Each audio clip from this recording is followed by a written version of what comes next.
lors de cette journée mondiale, on s'adresse aussi à la population générale. Pourquoi? Parce que le thème, d'abord, est celui du manque d'information, de l'insuffisance de l'information, de la difficulté d'avoir accès à l'information et de comprendre la majorité des informations disponibles pour la population générale, pour dépister la maladie rénale ou pour prendre en charge et suivre une maladie rénale. Donc la population en général cherche des informations et veut avoir des informations, mais ils sont très peu nombreux et pas souvent faciles à comprendre parce que déjà la maladie rénale est difficile à comprendre, parce qu'il y a un manque et un déficit de symptômes, donc les gens ne peuvent pas matérialiser toujours le rein et sa dégradation. Pourquoi ils tombent malades? Tout le monde dit qu'il n'y a pas de symptômes, il n'y a rien, ils ne sont rien, comment les reins tombent malades.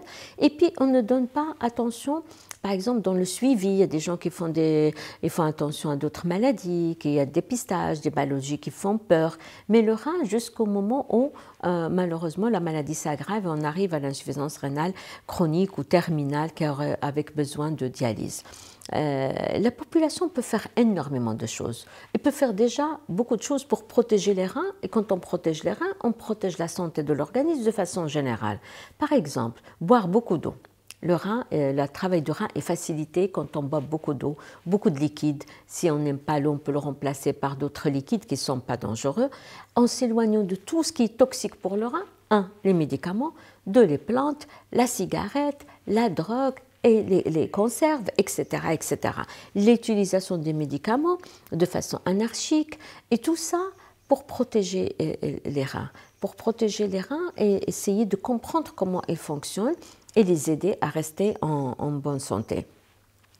À côté de tous ces conseils qui sont relativement simples, qu'on peut appliquer, il faudrait travailler pour diffuser l'information de façon générale sur les maladies rénales, les maladies qui sont glomérulaires et sont atteintes pyélonéphrétiques, atteintes générales, conséquences de maladies générales comme le diabète, l'hypertension artérielle, les maladies auto-immunes comme le lupus, les cancers, la chimiothérapie, toutes les pathologies peuvent retentir sur le rein.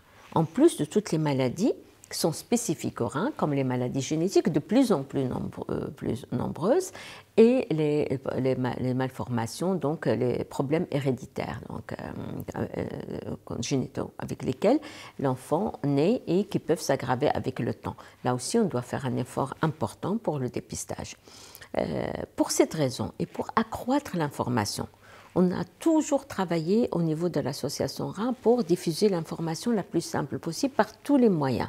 Donc les moyens de communication qui existent, que ce soit la lecture, les livres, les vidéos, les audios, la communication, les réseaux sociaux, tout ça reste insuffisant. Parce que l'Association rein est la seule qui travaille de cette manière au niveau de la pathologie rénale. Malheureusement, la pathologie rénale est ignorée de la part des associations, des structures, de la formation des individus, des jeunes au niveau des facultés, au niveau des lycées, des écoles, etc. Et pourtant, le rein peut être atteint lors de toute anomalie et le rein, quand il est malade, il entraîne des conséquences sur l'ensemble des organes de l'organisme.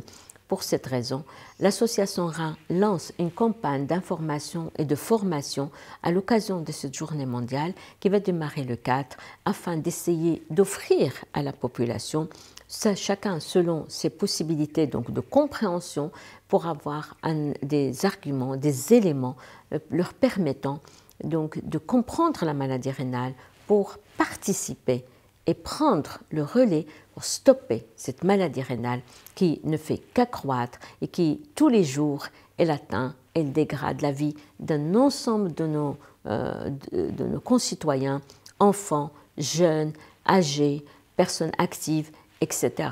Donc, travaillons tous pendant cette journée pour essayer de diffuser la bonne information et essayer de soulager la souffrance des patients qui souffrent de cette maladie.